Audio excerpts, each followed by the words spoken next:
Grace and peace and love to you from the capital M mystery that loves us more than we can imagine. Amen. In the year 2000, I had the opportunity to go to Israel as part of a group, as a pilgrimage trip. And while we were there, we sort of made our locations based on the sort of following the chronology of Jesus' life. So we started in Bethlehem, and we went to this town, and it was just before the Intifada started. So it was a good thing we went that day, because the next day it was blocked off. And this is before they put up the separation wall, and it's so hard to get there now. We went from there to Nazareth, and where Jesus was raised. And then after that, the story jumps. You don't get a whole lot in between from when he's born and then he's raised in Nazareth, with not a lot of words there. One story about when he's 12 years old and goes to the temple. And then he's an adult, and he's baptized, and then he goes out into the wilderness. And it's in the wilderness that he has this great wrestling about his own sense of identity and purpose and call. In that wilderness, there's this great monastery called St. Gregory's Monastery. It's tucked down in, and it's been there for hundreds of years. It's run by these Armenian monks. They're amazing people, and they welcome tourists all the time. We have to hike down there, you see. It's a long trail. And so I went there with this group. We were about 20-plus people that went down there, and then this thing happened. We got all the way down there. We toured the monastery, and on our way back, Nancy, who was in her early 80s, I would say, had a horrible fall, and she broke her ankle. And we were trying to figure out, what are we going to do? I mean, at the top of the trail, there's a road, but how do we get her up the trail? So we ran back in and spoke to the monks, and they didn't speak much English, and I didn't speak much Hebrew.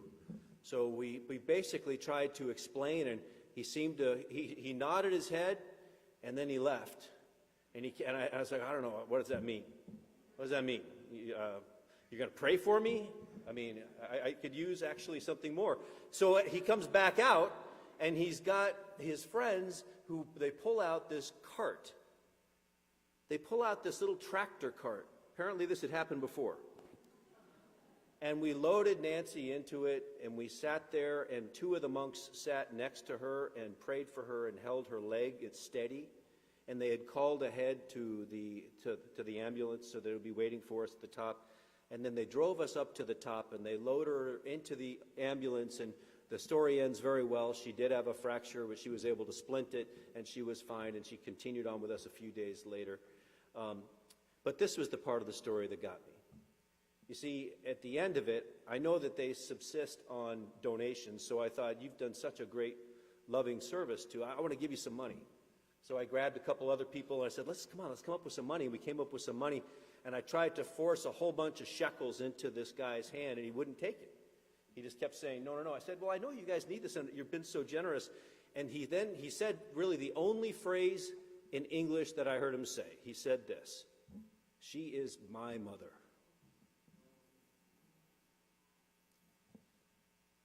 He got involved at that level. He understood the connection. She wasn't just some tourist. She was his mother. She was his sister.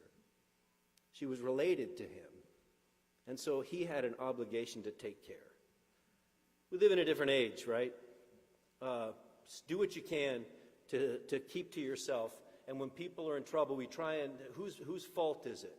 Whose fault is it that people are in trouble? And do I have a responsibility here or not? And that usually in that equation ends with me doing not much. We usually can find a way to get ourselves off the hook. And we have really good reasons for it, right? But we come up with good, rational reasons why jumping in with both feet and helping someone who is in need makes some sense to us. But the truth of the matter is, that's all born of fear. We're afraid. We're afraid of what might happen if we got involved. But that's actually tapping into a whole bunch of other fears. I think we live in an extremely fearful age. We're afraid of everything. We're afraid of the past and what it might mean to us. We're afraid of the future. We're afraid of the stock market.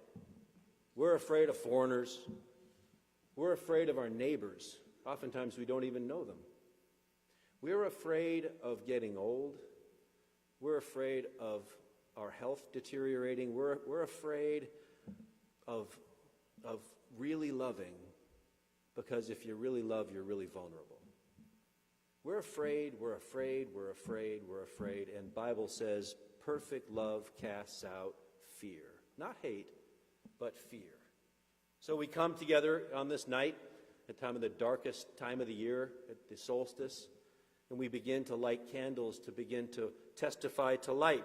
And we hear these words, "Do not be afraid, for I bring you good tidings of great joy." Do not be afraid.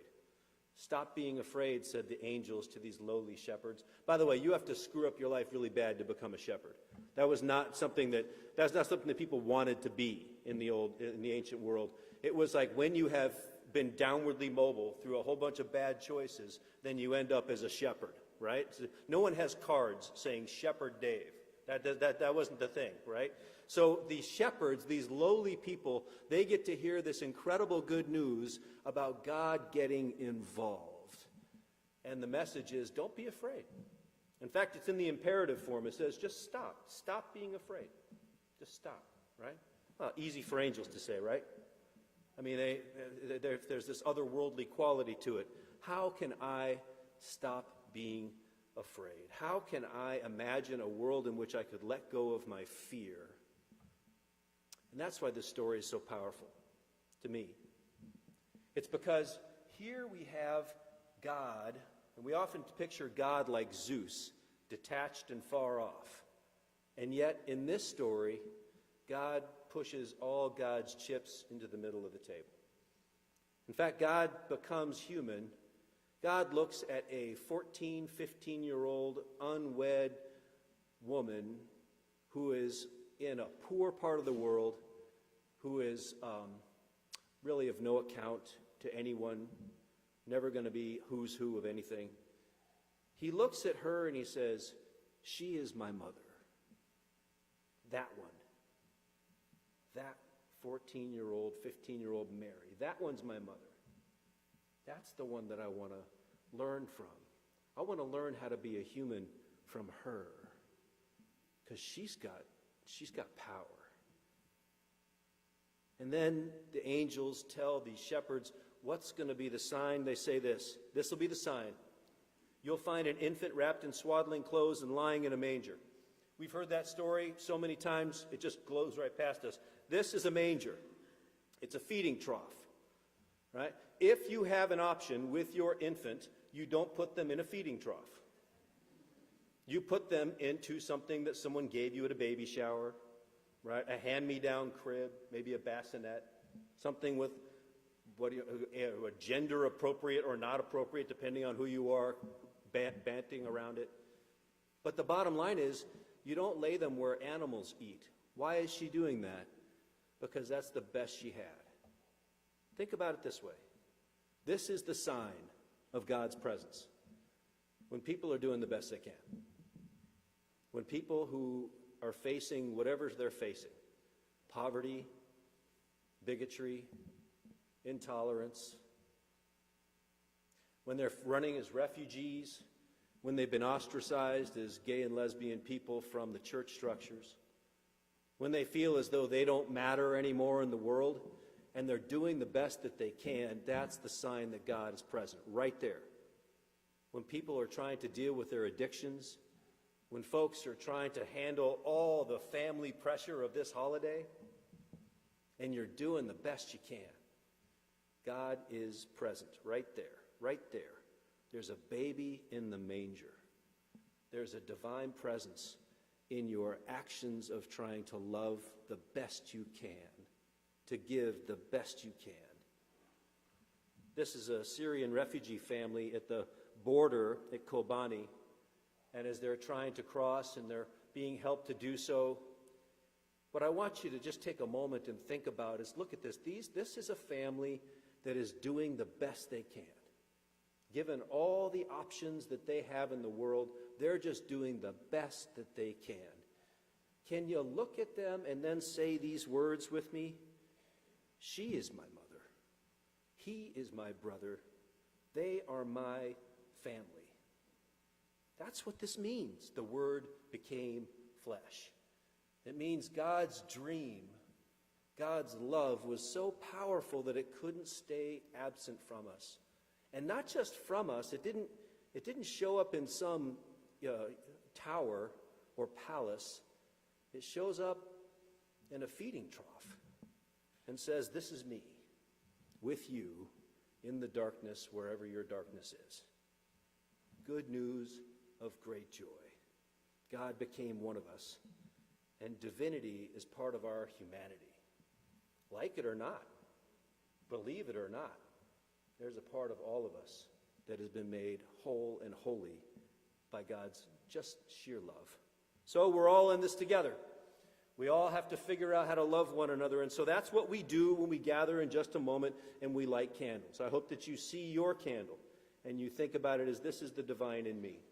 I'm going to light it and I'm going to hold it up. When we get to that third verse, raise it up.